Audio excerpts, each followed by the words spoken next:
Welcome, Carm Capriato, the Service Aftermarkets podcast pioneer with the gold standard of aftermarket business podcasts. Join me for Aftermarket Insights as we advance the aftermarket. And as always, know that you'll learn just one thing. Find us on your favorite podcast listening app and remarkableresults.biz or on my YouTube channel. Hey, welcome everyone. Carm Capriato, Remarkable Results Radio. It always happens, Trace. It always happens. We had this incredible dialogue before we even turned on the recorder, sat down here at the table, and damn it, we should have recorded it because it was so good. Welcome. We're at the, we're at Star Community College and the NAPA EV Ready Training Center for all of the U.S., right, Bill? Absolutely, and welcome on behalf of all of us at NAPA. It's the first time I believe we've had you down to this facility, a full-fledged EV training facility attached to a bona fide college. I mean, it is, and I'm sure we had the conversation a little bit earlier, how impressive the first view, the college, the room, and everything is. It's beautiful. So it's beautiful. I'm envious. I'm on an advisory board up in Buffalo of our community college, and this is a beautiful, gorgeous place. So it was back at Vision, I believe Bill Weaver from NAPA Trainer, in charge of this beautiful new EV Ready Training Center here in Canton, Ohio. He says to me, did you ever do an episode on mentoring? And I said, yes. He says, did you ever do one with the student, the mentor and the mentee? And I go, no, I really have never done that. He goes, well, since you're coming to Canton, can I bring my mentor of many, many years, Jim Dzurik? Dzurik. Mm-hmm. I'm going to say that right. Okay. As I think Dave just told me a little bit ago, say the word dessert and right. I'll get it, Dzurik. You've got an incredible background. I started to hear NASCAR. I heard all this really cool stuff, and you guys are starting to share. And I thought it would be incredible in many reasons. The listener to be able to relate to the fact that they may already have a mentor, and maybe that relationship isn't as good or as strong, and figure out, hey, wow, you guys are doing something cool and I'm not, and let me share this with my mentor and blossom that relationship. Or to have some young people reach out, because there's an awful lot of incredible people in this industry that I believe would want to mentor, but they don't want to push themselves on anyone. And I'm not sure that the younger people, and I'm not saying younger for the reason that they're not as smart, but the opportunity to learn from our senior states, high wisdom people is off the charts right now in our industry, because there are so many great, ready to retire, wanting to share wisdom and knowledge people in our industry that just need to be asked, would you mentor me? How did it start, Bill? How did you get the idea? Or did you see this fledgling guy, Jim, and say, I got to straighten this man out? Yes, we had to straighten him out. That's for sure. Oh, this is going to be fun. Oh, yeah. Oh, it is. And It's an open book, Carm. Honestly, I'm going to let him go on about it. But while I go ahead and compose myself, I got to tell you, and I've told you guys this privately, I wouldn't have anything in life if it wouldn't have been for my mentor. I don't know what he saw. I don't know why he did it. But as I sit here, the older I get, and I'll get squeaky about it because it's very emotional for me. Sure. My mentor provided everything to me. He provided the background. He provided the knowledge. All I had was a work ethic. And I had to be taught that also. And I will tell you, in hindsight, I probably was not worth mentoring when we first met. I have a lot of personality traits that you guys are well aware of, and they're tamed down from when I was younger. How'd you do that, Jim? It was hard, but it came in time. It was a heavy lift, huh? Oh. How frustrated were you when you saw this raw piece of clay? It was a raw piece of clay, right? There was times, I think, the way I felt, the FBI could have got my fingerprints out of his neck. But you know what? I look back, and Bill and I were talking, but I do look back when he first came to work for me. He was out of control. But then as time went on, things changed. And then I seen a lot in Bill that I didn't see in former employees. He grasps things really, really good. And, it's like anything. You start at the bottom. You don't start at the top and work your way down. You start at the bottom and work your way up. And we just kept going. And he just kept advancing. And he became very good. So there was a lot you needed to teach him about his Oh, job. yeah, that all come in time. But you also had to teach him some people skills, maybe? Yes. Yeah. Yes. Jim taught me how to be a man. Wow. He taught me responsibility. He taught me how to be punctual. He taught me how to give. And the reason I do what I do now is I have a burden to pay back what was given to me. It's hard to talk about sometimes because I look back, I came from a very, very rough area in the inner city of Cleveland. I would have been basically the same, stuck in that environment, going down a terrible road. There were just pieces of information. We talked about it this morning. He told me one time as a young man, you are who you run with. Things like that stay with you. You had to pull him up and out. Yep. But you also realized, I think you mentioned it, he had the work ethic, and you realized that your effort would have hopefully paid off. Oh, yeah. And he was a very good learner. He absorbed everything. He just didn't blow it off like, oh, okay, whatever. He listened. He listened a lot. And I seen that. And I just kept pushing more, as he advanced. Okay, you want to do this? You want to try that? Whatever. And he just kept improving. And it was fantastic. So you owned a transmission shop? Yes, yes.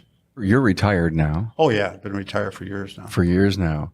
And when you brought him in, I mean, did he just walk in, answered an ad? How did the relationship start? You know what? I can't remember. It was so long ago. So, Do you remember, Bill? I needed a job, and there was a contact that had worked with him at the time, and I think I was maybe 16 or 17. Mm-hmm. It's not something I talk about all the time. I did go back and get my GED and completed my education, but I was a high school dropout. Mm-hmm. I was put into an environment of public schools that did not feel safe, that did not feel challenging, and I was in the automotive field at a gas station doing some light repair, and the opportunity came to go apply at the transmission shop. And we talked about this a little bit earlier. I think that might have been one of the first technology specialists that we had in the automotive industry, because no matter what you could do on a car, it seemed like that transmission was always taken to the specialist. Yeah. I find we can talk about transmissions here later in the show, but to have this young man walk in your place, were you checking a box just hiring a laborer, or did you see something immediately inside of Bill? no, originally, it's like anything. If there's an opening, you let him, come on, work for me, and let's see what you can do. Was there ever a time, Jim, that you said, this kid's got to go, and then you said, but I see some light? No, not really. No? Not Okay. really, no. You sure? Well, there's times I was a little livid. Well, there's an honest answer. There was a good friend of his, that worked for, but it's still a friend of ours, but anyhow, I remember happened to be St. Patty's Day. Anyhow, Bill and Ed went to lunch, and then hour goes by, hour and a half, where the heck are these guys at? I get a phone call. They're downtown at the parade. You kidding me? The guys are fired. But anyhow. You fired him? You really? No. Oh, okay. But you wanted to. well, I yelled, "You're fired." Honestly, They come in the I next think we morning. were fired 5 or 6 times during our run together. And so he just kept ignoring the Oh, yeah, firing thing, yeah. and he just kept coming back. They knew that I needed them, so they could get away with some stuff. You really didn't know it was mentoring at the time. No, I didn't. To be honest with you, I didn't realize it. And to me, okay, there's a person with potential, and we'll just keep advancing him and see how far he goes. And he became a very good builder, very meticulous. I could go into stories about that between builders. You know, a good one from a so-so builder or whatever. What's the traits, Jim? What do you see? A person that's meticulous, that when they do it, like when they rebuild a transmission, they don't overlook anything. And they make sure everything is perfect when they do it. And that's what I was wanting, because I used to stress, I says, you know what? The thing is, I says, if we can't find time to do it right the first time, how are we going to find time the second time? And I says, if we have to wait for a part, we're waiting, because I want the job to go out and stay out. With Bill's personality, and I've gotten to know you over the last couple of years, he is a gregarious talker, trainer, Oh, yeah. teacher. I can't believe he was meticulous on top of all of that. Oh, yeah. Today, are you still extremely meticulous? It's a trait that serves, and it'll serve all technicians from here on out very well.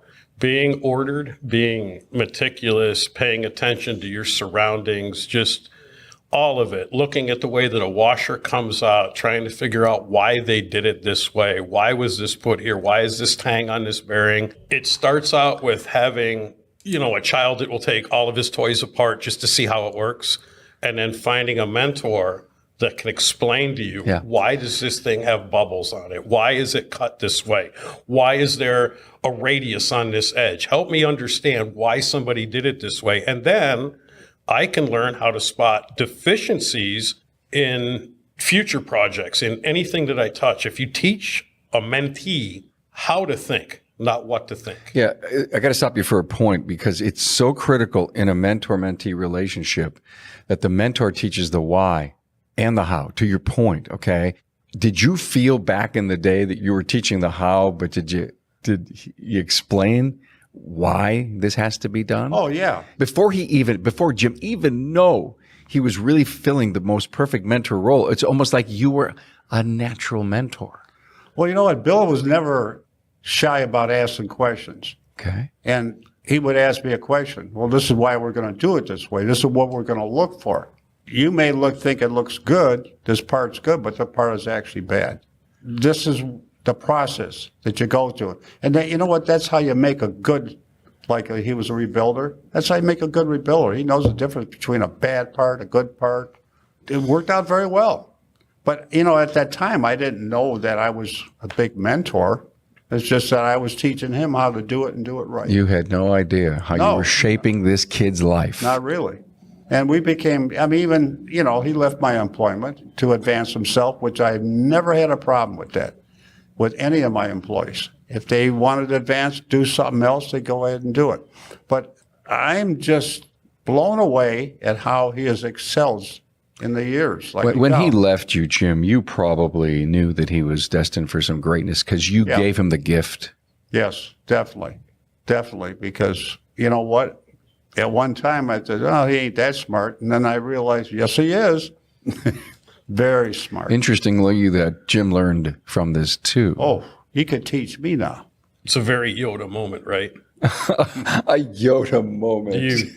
You know what I'm saying? It's like there's a movie scene where Yoda looks at Luke and he says, one of the biggest burdens of being a teacher is we are what they grow beyond.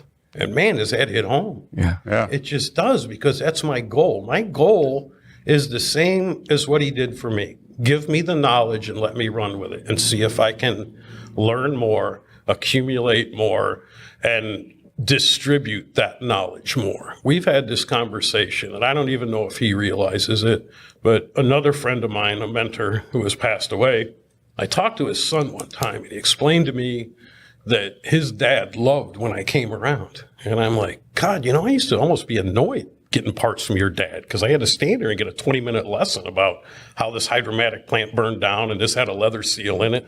We're talking about Lenny Bade here. Oh, yeah. So Lenny would give you his history of the part before you were able to buy it. You had to be deemed qualified to buy the part. Well, Lenny was a mentor of mine, and I realized talking to his son that I helped him out, because those stories weren't just Lenny filling time. That was unloading his burden of knowledge. And that's what Jim did for me. He unloaded his burden of knowledge so I could carry it for a while. And now it's my turn to unload my burden and give it to the next generation. That's just way too powerful. Oh, it is. Unloading your burden of knowledge. So you're helping your mentor as much as your mentor's helping you. I can remember times he has two beautiful daughters, my memories of walking them up Lorraine Avenue to the cigar store to get a bag of chips. And we used to work a lot of Saturdays. And we had this conversation too. Working Saturdays was normal when I came up. We did alignments on Saturdays. I so look forward to having the girls there and getting soda pop and chips. And then we would go up to a local hole-in-the-wall tavern and get a Hollywood burger and a Coke. And those are some of the fondest memories. Wow. Yeah. Oh, yeah. Good times.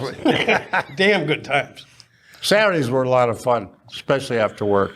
We'd go eat lunch.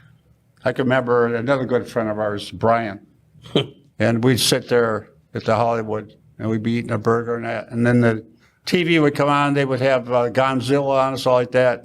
Well, 50s monster movies we Yeah. had. Just so the weird. weirdest Saturdays, but they were so cool. Yeah.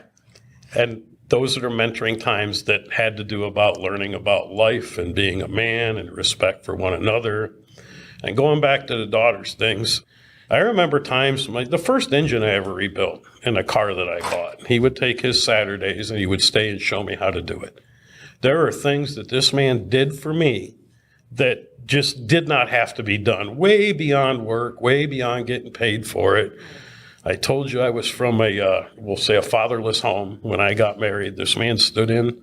He was my dad when I got married. He's been in my life the whole time since he became a mentor. You talked about Yoda, and it just reminded me, would you please write this down, Tracy, that we need to do a Yoda-ism show? I think there's a lot of us, and we should do it for May 4th, right?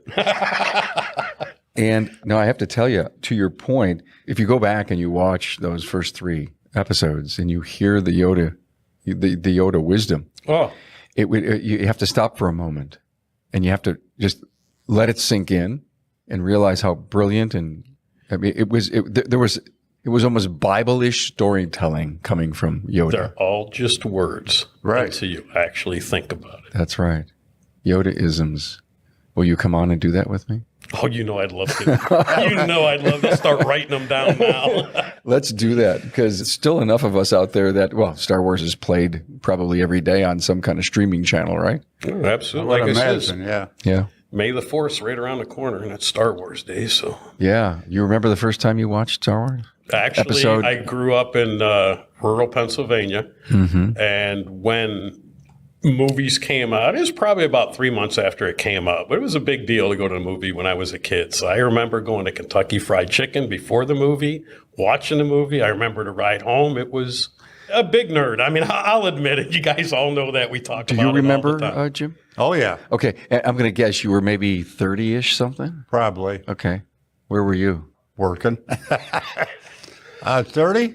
Yeah, but when you saw Star Wars for the first time, do you remember? No, I don't. You don't remember? No, it was a long time ago. I do. I have this most incredible memory. Did I ever tell you this story? You've heard it, right? I'm talking to Tracy. Of course, I couldn't do any of this without her. She's producing and picking the video shots here because we're on YouTube, everyone. Carm Capriotto YouTube. Oh, by the way, thank you all so much for your support and for listening, and to our great partners that we have. I was in the Guard, had the weekend off at the, I think my first summer camp in Watertown, New York. And I heard that there was this movie complex. So I got a taxi, or I can't remember. No, I had my car with me. I drove to it. And there was this thing called Star Wars, and I went in and I watched it. No cell phones at the time. Premiere year, it came out. I walked out of the theater. I found a payphone. I called Ann. I says, the first thing we're going to do when I come home, I'm going to take you to a movie. It's called Star Wars. And she goes, are you kidding? No. And I said, trust me, honey. And so that was my memory of it. So I saw it twice within a week. It was awesome. It was a space western fairy tale, right? It was like, wow, this is so cool. Yeah. Hey, let's face it. Your shop management system is the single most important tool in your shop, period. NAPA Trax has made selecting the right shop management system easy by offering the industry's best, most comprehensive SMS. Now, it all starts when a local representative meets with you to learn about your business and how you need to run it. After all, it's your shop, so it's your choice, and having local representation is a huge plus. Customizing Trax to your business, whether you're a one-person shop or a large multi-bay or multi-location company, a representative consults with you to help optimize your shop's workflow, efficiency, and profitability. Trax always has the flexibility to do business how you need to do it, which means it can also grow as your business grows. And unlike the other guys, will be there for you after installation with the best training and support in the business. Yes, a learning management system tailored to each role in your company. Simply put, Trax was designed and built for shop owners just like you. Visit us on the web at NAPA Trax, that's NAPATRACS.com. In the world of auto repair, every shop has its unique rhythm and challenges. At AutoFix Auto Shop Coaching, they understand that one size does not fit all. That's why we offer personalized business coaching, tailoring our advice to meet your shop's specific needs. Transform your operations with strategies and tools to streamline your workflow, reduce waste, and skyrocket productivity. And when it comes to the numbers, we've got you covered. Our financial management guidance helps you master your finances from cash flow to profit margins, ensuring your revenue grows stronger. Every day, AutoFix Auto Shop Coaching, empowering your shop to achieve more. Visit us at autoshopcoaching.com. Transform your team with today's class, where automotive training is easy, quick, and fun. Just 5 minutes a day on our app can eliminate hours of looking up forgotten information later. It's perfect for technicians, advisors, and managers alike. Keep critical knowledge fresh and top of mind, ensuring your team operates at peak efficiency. Today's class is impactful, accessible from anywhere, and a bit of fun too, and we're not talking about after-hours pizza either. For training that gets results, turn to todaysclass.com. Mentors, experience, trusted advisors, they advise and train people over time. I mean, that's unbeknownst to you, unbeknownst to both of you, you guys were doing that. And so I'm hearing the story about the time you've spent and then he left. But how often did he ever come back to the well after he left you? Oh, that's hard. Man, I don't recall. Do you? Tactical advice, I wouldn't say that I go back to the well. As a mentee, once I left, he'll always be my lifelong friend. But when I chose to leave his business, even though I'm sure he would have gladly done anything I asked of him, I didn't feel that it was correct for me to leave somebody's business and continue to ask them to impart that knowledge. But what about the life skills that you wanted to talk about? Knowledge. Okay. Wisdom is something different. Thank you. Okay, let's talk about So that. I no longer wanted his automotive knowledge. I didn't feel that I deserved it because I left. But Okay. his life wisdom, Yeah. he's a lifelong friend. Right. When his parents passed away, we were there. I mean, it's a family relationship. We can not talk for 6 months and pick up a conversation like it had been a day before. Right. I have, no reason to doubt that if any time I did call and needed anything, that he'd be right there for me, doing everything that he could do. And that's a really good feeling to know, but it has to be reciprocal. I'm sure he understands that it doesn't matter when, where, or how. If you need something because of all that you've given me, then it's just a no-brainer. I'll do the best that I can to everything in my ability to make it happen for you. Jim, did Bill become a better version of himself over all these years? Oh, yeah. How? Oh, yeah. How?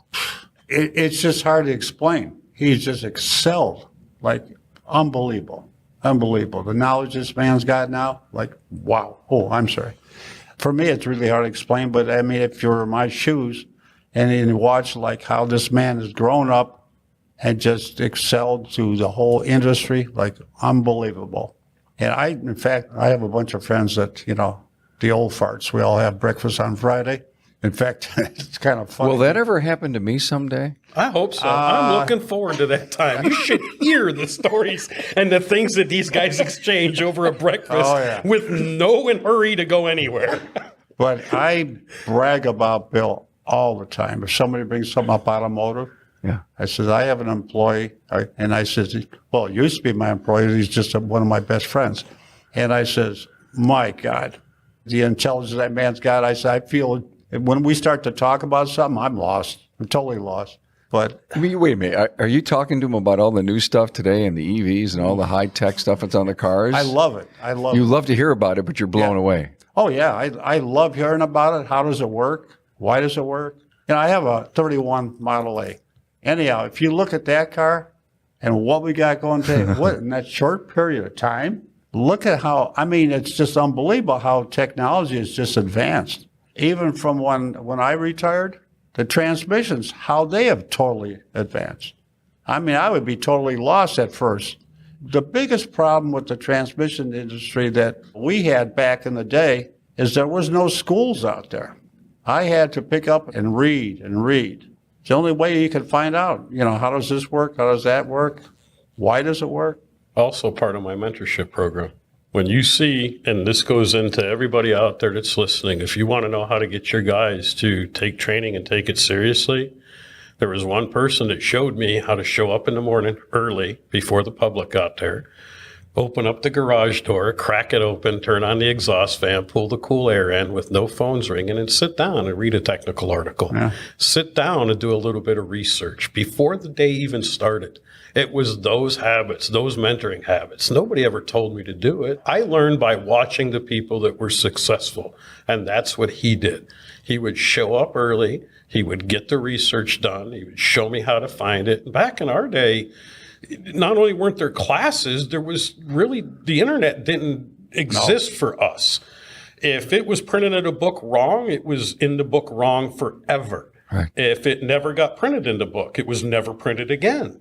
It was the amount of time that we spent doing research on simple problems, on simple processes was incredible. Without what we have for information now, we wouldn't be able to do it. But going back to the mentor thing, the organization, showing somebody how to find your answers. It's really easy to tell somebody the answer you're looking for. Being a mentor means I need to show you how to go find it yourself. That's the key. Let's make sure that we're clear on that. Don't become a mentor and teach people the wrong way. Oh, do it like this. Do it like this.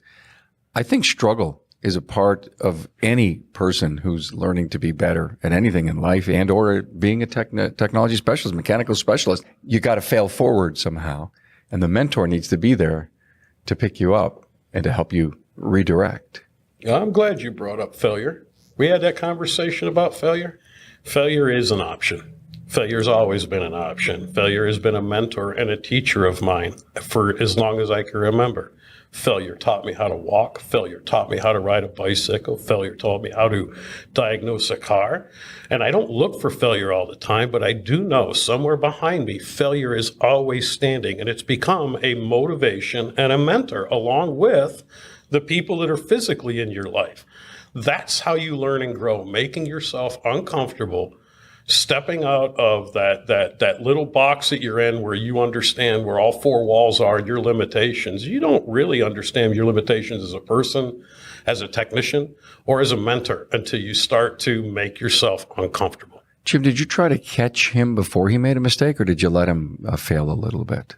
I try to catch him before he made a mistake, but it's like anything. Everybody makes mistakes. You're not perfect. Nobody's perfect.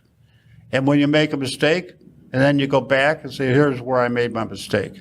I'll never do that again. And that's part of the learning curve. Nobody's built the perfect rocket the first time. They blow up, don't they?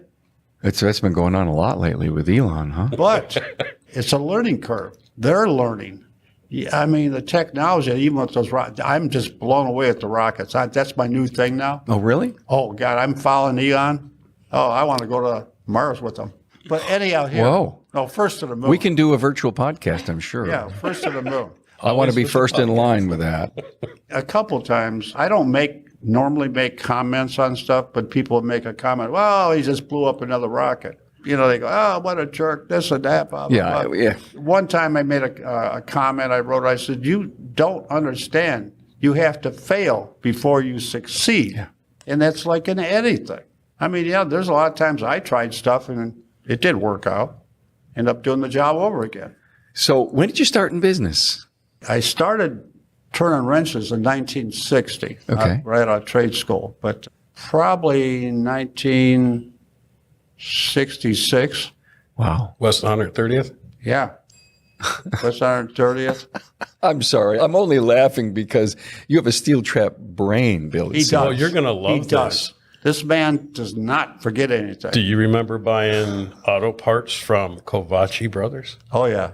Oh, yeah. What did you say about Kovaci Brothers yesterday? Yeah, that your corporation at one time ended up buying them? Yeah, the company I worked for, we bought Kovaci. Yeah. Oh, really? Somewhere in the early 2000s, I think. And great team down there in Cleveland. I spent a lot of time in Cleveland with Chuck Rymel, who was their general manager there. Oh, my God, yeah. So they had this place on 130th, and I was never in the building, but I lived in the area, and I can remember it being pointed out to me several times. It's back there by the water department, and then it was 71 you guys built the building on Lorraine Avenue? 70. So in 1970, they built a 3-bay transmission shop, and it was added on to 2 times later for a couple bays here and then 3 bays up in front. Jim's partner was a very interesting individual. His name was Richard Giacchetti. He was a boxing promoter and trainer. So the whole time that I was being mentored by this guy, we also had people like, let's see, who came through there? Iron Pryor came through there. Mike Tyson came through there. These guys would work out across the street at the gym, and then they'd send them to us to make sure that they didn't go get in any trouble. So Buster Douglas was washing cars for us. I used to take Aaron Pryor home, and he'd hit on my ex-wife all the time. It was just... Wow. There's a story. Where I grew up, oh my goodness, Carm, just the stories that we could tell. And all of it was right around at these people that I found. And it was like, it was normal for us. Well, what are you doing today? We're going to drive down to Youngstown and put the Golden Gloves boxing ring up with one of the Giacchettis. We're going to watch the fights, and then I'll be at the transmission shop tomorrow. Yeah, because my partner, Richard, he's the trainer for Larry Holmes, heavyweight champion. Jeez. I remember when Larry Holmes first came into town, when he was nobody.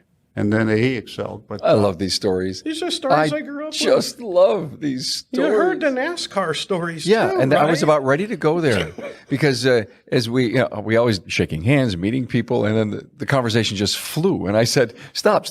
We got to turn on the recorders. You were talking about NASCAR. Yeah, my partner Richard and I, we raced NASCAR from 1967 to 1973. But then he got so involved with the fighters, he says, no more, doesn't have the time for it. Yeah, that was a completely different experience. Who ran the shop while you were doing NASCAR? I would only take off usually a week at a time. I don't remember back then exactly who took care of it, but most of the races were a week. Daytona was 2 weeks. So Transmissions today, have you kept up at all? No.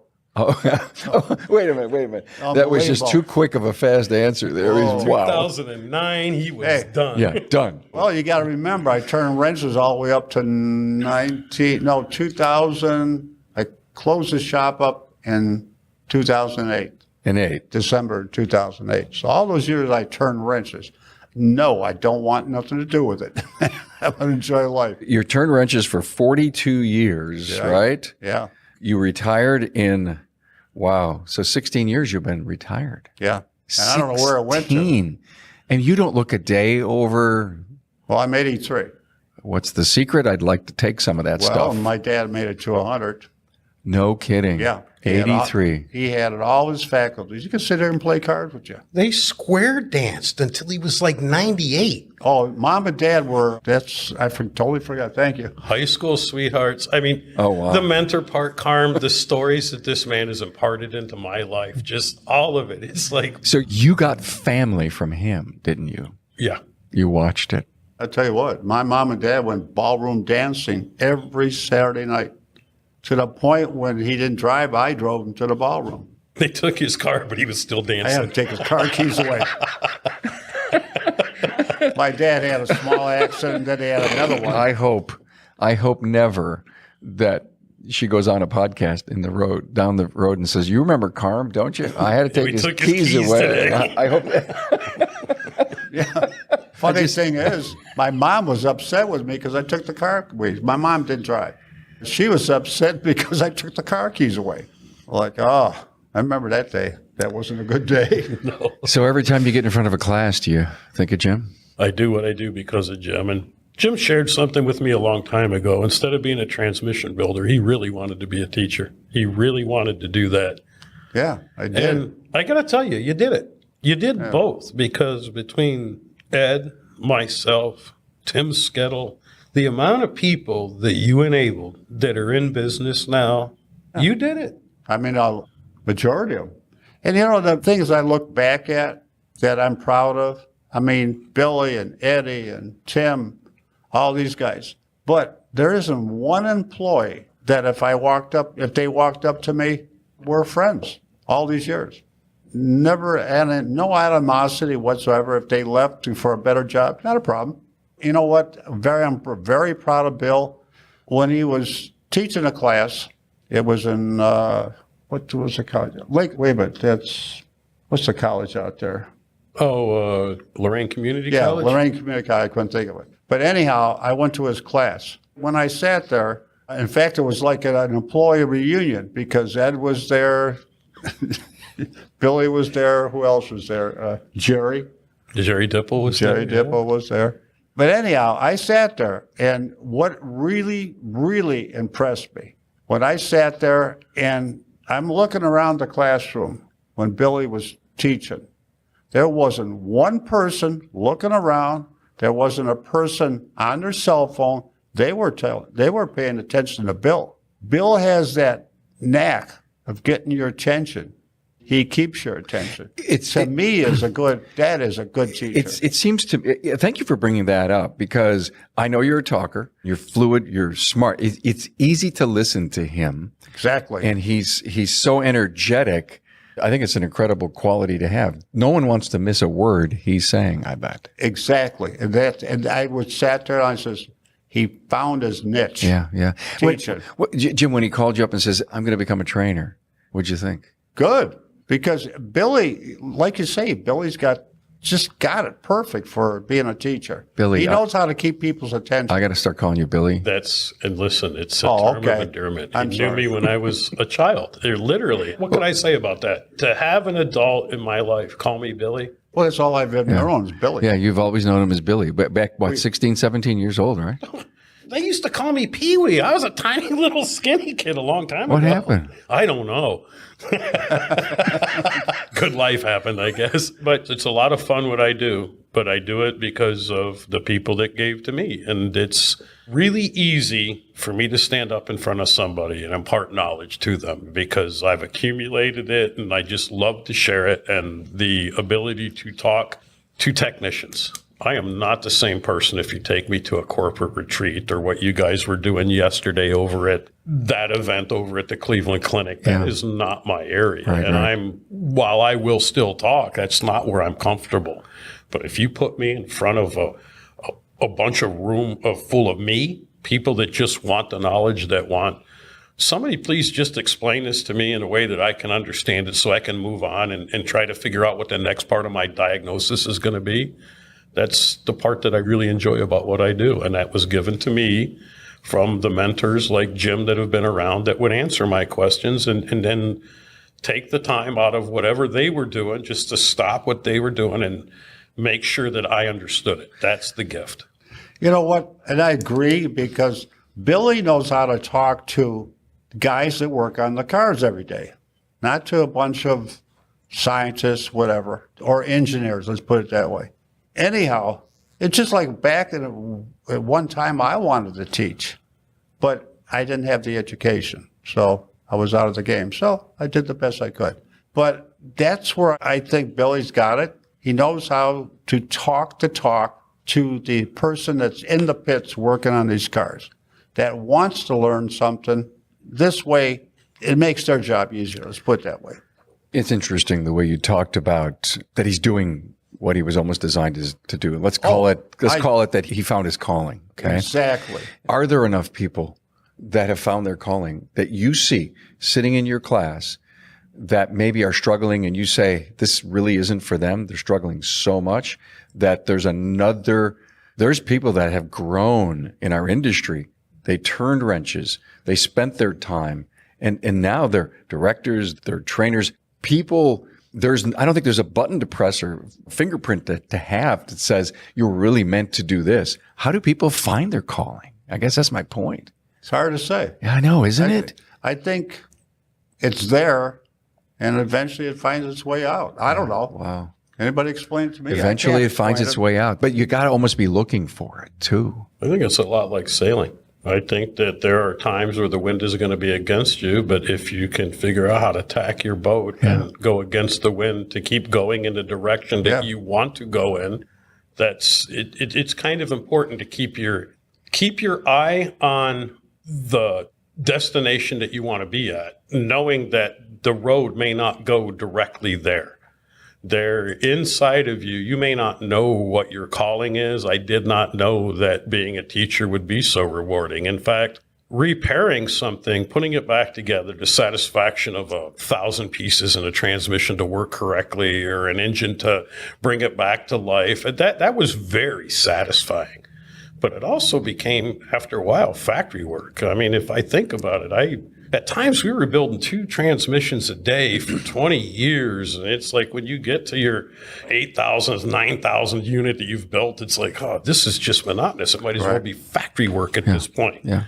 Getting out and teaching and sharing that experience, I think, is important. And all of you guys that are listening, you may not know that you can be a mentor or a teacher. You'll have to make yourself uncomfortable to figure that out and try it out. Do it for a community college. Yeah. Get off your butt, go volunteer, find your local high school instructor, and see if you can go do 30 minutes and tell them what you know about working on cars. Yeah, perfect. My next question is how do we all become mentors? First of all, you're going to want to do it. Right. But you got to raise your hand. No one's going to come to you. Maybe this episode will change some of that. Maybe some of our younger people will look at the individual who they admire in the shop or someone they work with and says, hey, listen, I'm struggling over here. Would you mentor me in these particular situations? So number one, you got to volunteer. And number two, if you're a mentee and you want to look for a mentor, I think you just got to ask. Yeah, I want everybody that's listening to do this right now. Call your mentor. Call them. Good relationship, bad relationship. You know who they are. Who helped you? Call them right now out of the blue and tell them what they did. Let's change the industry right now going forward. Yeah. If you got the phone call and somebody understood what you did for them, would you be more motivated to do it for somebody else? Yeah. Maybe that's what we need. Maybe we need the old timers, the people that are my age, to reach out to the people like Jim that gave us what we needed, to vocally tell them thank you. And then maybe leading by example, we can get the younger guys to look to us, older, more senior technicians. And guys, it's no secret, your body is going to give up. We have to come up with a plan to, as we have accumulated the knowledge and our knees and our legs and our hips are all getting wore out, there is still a vital need for that knowledge and that type of person in the shop. You have to morph yourself as a person, as a technician, as an automotive specialist into your next role. And you can't do it in a 3-month increment. You have to look ahead. Brilliantly said. I'm going to give you the last word, Jim. Any encouragement for the people out there that just need a person like you in their younger life? Well, there's got to be somebody in their life that they look up to. They got to go hook up and talk to them, get the advice from them. And like if you're in an automotive shop, and there's somebody that's really good there, they should make friends with them and they could help them. You know, I mean, you got to find your own way. I mean, I'll tell you what, there was times I wanted to give up. Believe me, I've had it. But then I'd sit back down. Next day, I would go right back to work. You wanted to give up because of all of Billy's comebacks? No. I'll tell you the truth, I don't remember any of his comeback. I'll tell you one time. Good for you. Back in the day when we first started out, whatever work you could get, and we did a lot of work for used car lots. They wanted it yesterday, and they wanted to pay it 2 cents, and maybe 3 if you really pushed them. And anyhow, we were doing one. It was it wasn't torque plate. It was torque plate 6, and Billy was doing the transmission. And anyhow, the clutch drums with ring groove on them. And Billy says, "I don't have one here for the." Torque plate 6 trans here. They had made an 8-cylinder, like the small 8 and the 6-cylinder. And the only difference was 1 clutch and 1 steel. That was the only difference between the clutch drum. So Billy says, well, what am I going to do? And all we got is these 3 clutch drums. We'll use that. Well, we can't do this. This takes a 4. I said, Billy, that clutch drum, that steel, that friction is stupid. It don't know. When it shifts, it'll be fine. Exact words. That clutch doesn't know where it lives. It knows it travels this far and it stops. Put the drum in the transmission. And it will be fine. I love it. And I said, that thing will go 50, 60,000 miles without a problem. And I'll never forget that. Advice, trust in your mentor. And sometimes you just got to do if it feels uncomfortable. But I am very, very proud of Bill, is how he has advanced and just unbelievable. Good for you. I got to tell you a story one time. This is going back years ago. There was 2 or 3 other teachers. We went to breakfast in Strongsville. Remember that? Mm-hmm. And he says, you want to go along? I said, sure. Listen to you guys talk. Well, these guys started talking about operating systems in the cars that they were working on. After about 5 minutes of conversation, I was totally lost. I just let them talk. They might as well have been talking about rocket science. I went, whoa, way above my pay grade. But see, here's the thing. You got to remember, too, when we first started out, like the business, we only had to deal about two things, hydraulics and mechanical problems. And then electronics come. And that was a whole different ballgame. That's what made it a lot harder to do diagnostics. But you got to go with the flow. You persisted. You read. Oh, I read a lot. Yeah. Read a whole bunch. And you know what? When I retired, I visited a few shops, guys that I knew, but, never had the time to go there. And I was always grasping for more knowledge, more knowledge. Where do I get it? And I thought I was like, not as smart. I wasn't the sharpest tack in a box, but I was just grasping. But I went there and I couldn't believe how some of the shops there, I was a rocket scientist compared to them. That's the thing. Today we need classes to teach. Yeah. 42 years wrenching, 16 years retired. Jim Dzurik. Did I say that right? Dzurik, right. Dzurik. Glad to have you here. Billy. Yeah, now you're going to start. Well, I could go further, but I won't do it. Bill Weaver. Not on the podcast. Billy Weaver. Mr. Weaver. Mr. Weaver, to you, thank you for the whole idea of this whole mentorship podcast by bringing on a mentor. I encourage anyone else who would love to come on and tell the mentor story with your mentee mentor. It'd be great. And thanks for inviting us down here to Star Community College at the NAPA EV Ready. You got a beautiful section here. We just can't wait to have some fun here today. And we're going to be back for an entire week in June. We're looking forward to that, having some fun. So thank you all for being here. Thanks, guys. Oh, thank you. Thanks, everybody.